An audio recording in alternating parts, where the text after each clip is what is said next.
In his time, Louis Riel was called upon to organize our people, the Métis people. Tonight, Louis Riel is remembered on the day of his death 138 years ago.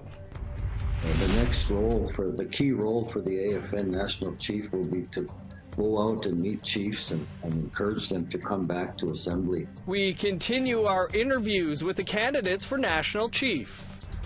That's all we ever wanted, was to be able to change the system.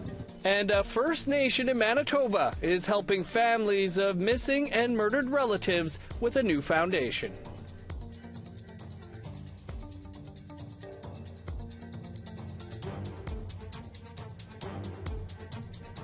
Good evening, I'm Dennis Ward. Welcome to APTN National News. Today marks 138 years since the execution of Louis Riel, the leader of the Métis and founder of Manitoba, who fought for his nation's rights and identity. In Winnipeg, Manitoba Métis citizens gathered around Louis Riel's gravesite and laid wreaths to pay tribute to him. Riel led two resistance movements against the Canadian government and played a major role in preserving Métis language and culture. Manitoba Métis Federation Minister of Housing Will Guidon led the wreath-laying ceremony.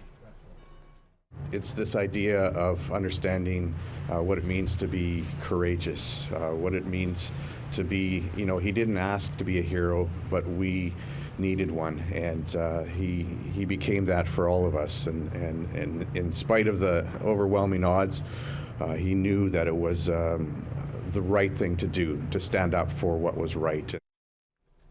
And about 30 people gathered at Ottawa City Hall on Thursday for a flag-raising ceremony to commemorate the day Métis leader Louis Riel was executed. Fraser Needham has more. Ottawa Mayor Mark Sutcliffe and Métis National Council President Cassidy Caron both helped raise the infinity symbol flag in front of City Hall. Caron said Riel was a strong advocate and organizer for his people, and for this he paid the ultimate price with his life. In his time, Louis Riel was called upon to organize our people, the Métis people, because organizing at that time and continuously today was the only shot that we had at remaining Otepem Miswek, which is to be self-governing, to be our own bosses, to be the ones who own ourselves. And Louis Riel was killed for that organizing. Riel was executed by Canada on November 16, 1885. Caron said if Riel were alive today, he would be disappointed Métis rights are still not fully recognized, but he would also be proud of what has been achieved. He would want us to celebrate the successes that we have accomplished as a Métis nation. He would want us to be proud that we continue to organize, that we continue to organize ourselves in his honor, to carry out his legacy. Fraser Needham, APTN National News, Ottawa. Meanwhile, a ceremonial pipe has been returned to the Whitecap Dakota First Nation in Saskatchewan after 138 years. The pipe belonged to Chief Whitecap, a Dakota chief who was accused of treason as part of Louis Riel's council during the Northwest Rebellion. Whitecap was acquitted. A Canadian militia officer kept the pipe after a ceremony in 1885 while Whitecap was detained. It was donated to the Royal Canadian Military Institute and loaned to the Fort York Historic Site, where it's been for the last 9 decades. During a ceremony on November 10th, the pipe was returned to the Whitecap First Nation. The Western Development Museum in Saskatoon will be its new home. It's coming back to its rightful place, and as part of the reconciliation process, that much more timely to bring the pipe back to Whitecap and to the community. Well, it's one of the last communities in Quebec to still be using diesel generators, even though it's down the road from a Quebec hydro reservoir. But after decades of neglect, the work of connecting the Algonquin community of Kitsisakik to the Hydro-Quebec network has finally begun. Maricela Amador has more. Quebec politicians, along with Hydro-Quebec representatives, descended on Kitsisakik to mark the beginning of the Animiki Ishkote project. The first phase? To install electrical panels in every home. As of now, about 50 households have been modernized, representing half of the community. C'est historique, puis c'est une fois dans la vie. Fait que je remercie aussi à mon chef puis au conseil aussi de se bâtir. Ça fait longtemps, ça fait des années. Puis là, aujourd'hui, où ce qu'on en est, c'est une grande fierté à vivre. C'est pas juste pour Kitsisakik, mais pour les autres communautés qui voient de l'espoir aussi. Because Kitsisakik is not a recognized reserve, they've had to rely on costly diesel generators to power their homes. The province's Indigenous Affairs Minister, Ian Lafreniere, noted that the work so far shows a concrete gesture on behalf of the government. He also emphasized the government's commitment to partnering with First Nations in the shift to green energy. Je vous dirais cependant, depuis 2-3 semaines, il y a plusieurs communautés qui sont venues nous voir, moi, mon collègue Pierre Fitzgibbon, qui veulent développer des projets, mais ils veulent les faire comme partenaires. Ils ne veulent pas être témoins, ils ne veulent pas voir ce qui arrive, ils veulent être partenaires, que ce soit de l'éolienne, que ce soit des mini-centrales. Donc, il y a plusieurs possibilités, on va les faire avec eux. Because he spends most of his monthly income on gas, community member Jacko Ponisway is anticipating the arrival of electricity. But he worries about the impact it will have on the community's way of life. J'espère juste que les plus jeunes, les prochaines générations, comment je pourrais dire ça? Ils ne dépendront pas trop de l'électricité pour rester à la maison. Puis il faut aussi les faire sortir. Il va falloir trouver des projets aussi pour les faire sortir, organiser plusieurs activités. Oui, il y a d'autres projets. Oui, on va travailler ensemble. Many of the community's 400 members still wonder why it has taken 40 years to get electricity, especially since there is a Hydro-Quebec dam that cuts through the middle of Kitsisakik. Jimmy Papatsi, the town's director of infrastructure and natural resources, explained that for many years, the relationship with the public utility has been tense. Quand on regarde Hydro-Québec, les premiers travaux, c'est quand ils ont construit le barrage lac d'Ozois. Ils ont tout simplement tassé les Autochtones qui vivaient le long de la rivière. Ça s'appelait Wigosibi. On suivait les poissons. Nous, on vivait déjà là. Hydro-Quebec's explanation is that the dam was never designed to generate electricity. The work, which started this summer, is scheduled for completion in 2025. Hydro-Quebec is footing the $32 million bill. Kitsisakik Council Chief Reginald Belrose hopes that the new relationship with Hydro-Quebec will lead to more development for his community. C'est la prochaine étape qu'on va devoir regarder pour la communauté, c'est d'avoir accès à l'eau potable. On regarde à l'heure actuelle tous les avenues qui pourraient être qu'on a autour. Kitsisakik members must still buy bottles or boil water taken from the community center. Maricela Amador, APTN National News, Kitsisakik, Quebec. A new foundation for supporting children and families affected by missing and murdered Indigenous people has launched in Manitoba. The John James Tanner Legacy Foundation will be developed and led by Gambler First Nation, located west of Winnipeg. The First Nation started the charity off with a large donation of $1 million.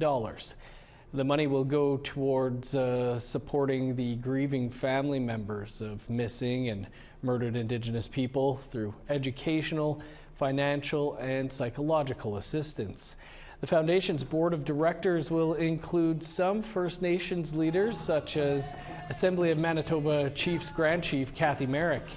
At a press conference, Merrick said the Foundation marks a significant moment in history for the cause. Our commitment to justice for our relatives involve tangible efforts, from community-driven initiatives to building support networks and advocating for systematic change. That's all we ever wanted, was to be able to change the system, that we be able to bring forefront the issues of our missing and murdered Indigenous women. It's not just about rewriting a narrative. It's about actively engaging in the crucial work needed to address the root causes of MMIWG crisis. Time for a quick break, and then we'll continue our conversations with the candidates for National Chief of the Assembly of First Nations. Stick around.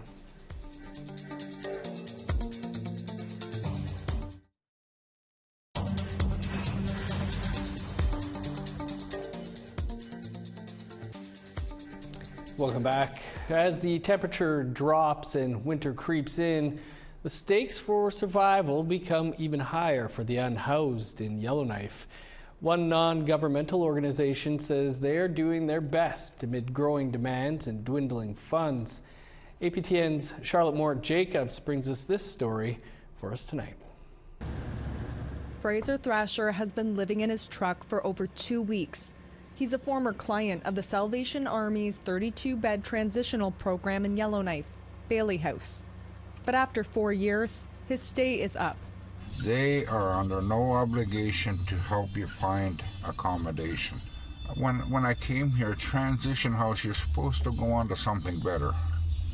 I'm sitting here at 62 years plus with a few medical issues that are legit: severe osteoarthritis, CPAP machine, diabetic medicine. I have not used none of them for over a week. Thrasher is a residential school survivor from the Beaufort Delta. He lives on $830 a month disability payment. He would get more, but his Inuvialuit beneficiary money is counted as income and gets clawed back. The government made these land claims, but the territorial government doesn't want to honor the federal government's wishes. So basically, when I'm on income support, every little check I get from land claims and I have no control on it, guess what? We owe the government more money. Thrasher says he's not eligible to rent because he owes $1,500 in arrears to YK Housing. He's not alone.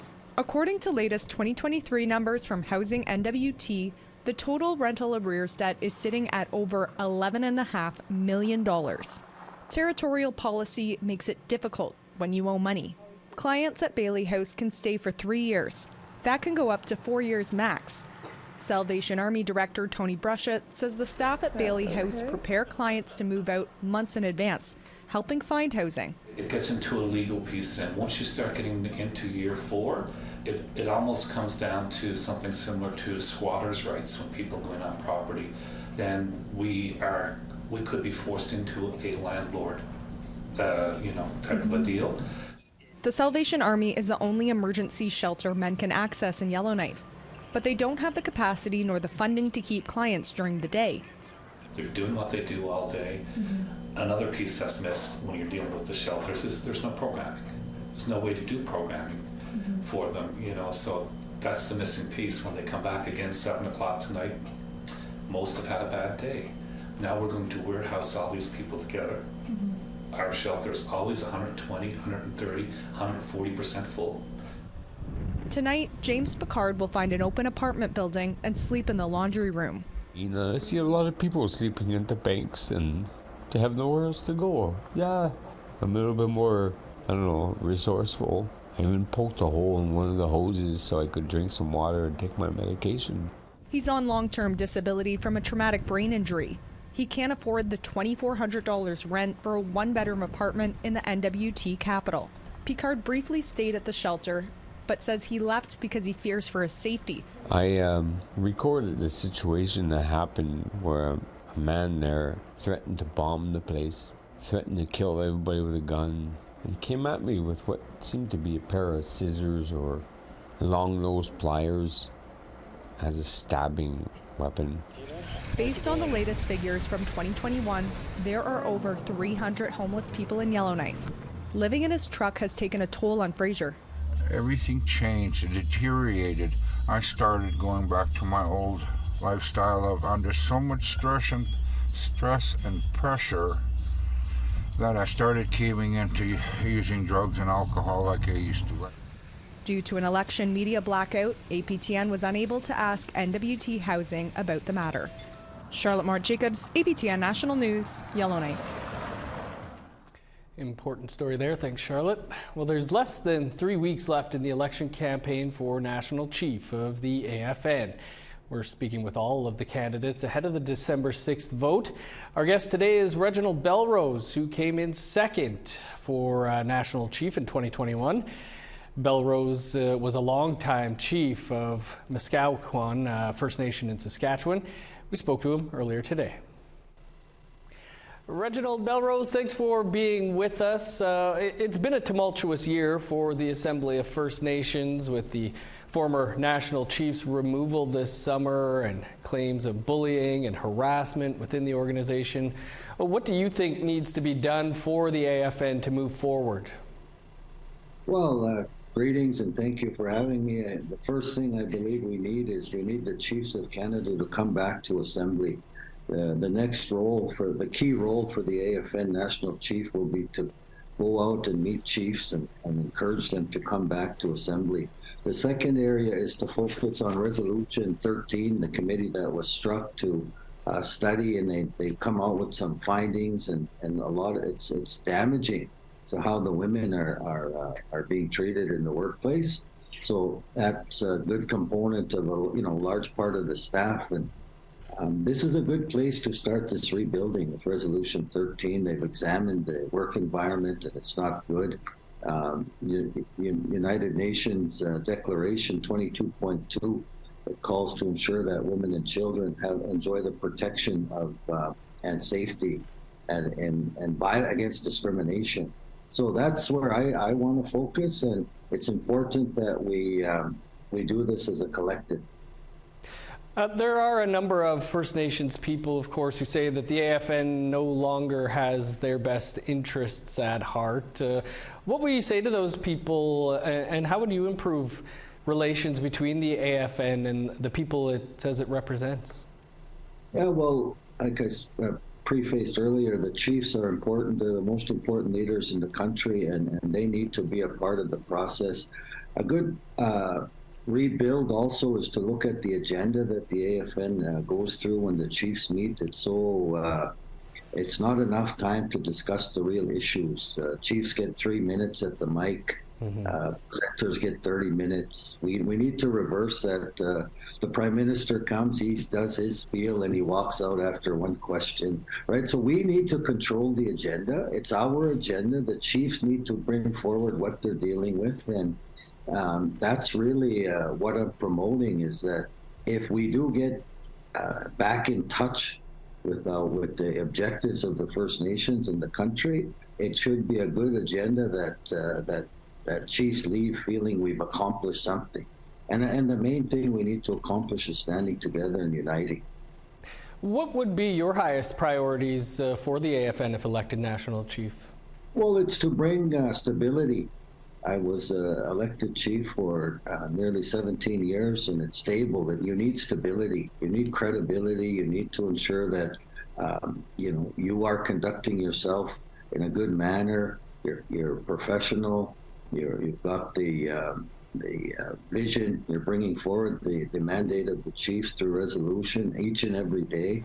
What I've done is I've dedicated this campaign to the children, the future. We've got children, First Nation children, who are denied their status number because of bureaucracy. So grandmothers and caregivers are paying for prescriptions. We got to think of the children. They're our future right now. And we talk about economic development, environmental sovereignty. Those need to be done with the best interest of the children and the future in mind. Reginald, again, if elected National Chief, what would you like to see the AFN accomplish in the first year? Well, we got to get rebuilding first year. I mean, that's really, right now the funding has been cut or frozen, or I'm not sure exactly where, but the funding is not flowing the way it should. So that's really where you got to focus on. Where's the funding? What do we need to do to get that funding flowing? Because there's much demands for, and there's really a whole lot of work that needs to happen. Capacity needs to be there. Your experts, you need all of the traditional knowledge keepers, the youth, LGBTQ plus community, all these different important factions and not factions, but important rights holders across the country. They need to come together and buy in, like the hearing impaired. now we have translators there for them. The French, a lot of the chiefs in Quebec don't feel included in the process. So I've been reaching out to Quebec chiefs. We need you here. You have addictions problems. You have social crisis. Plus, you also have economic opportunity. So we got to find that place, that platform where it's inclusion for all. Reginald Belrose, we'll have to leave it there, but best of luck to you in the campaign and appreciate you taking time for us. Thank you. Much appreciated. And you can find the interviews we've already done with the candidates, Sheila North and David Pratt, over on our APTN News YouTube page. And we'll be continuing those the rest of the week. Well, it's almost over this week. It's Thursday, and that means a new episode of Nation to Nation is up right after tonight's newscast. We'll get a preview after the break.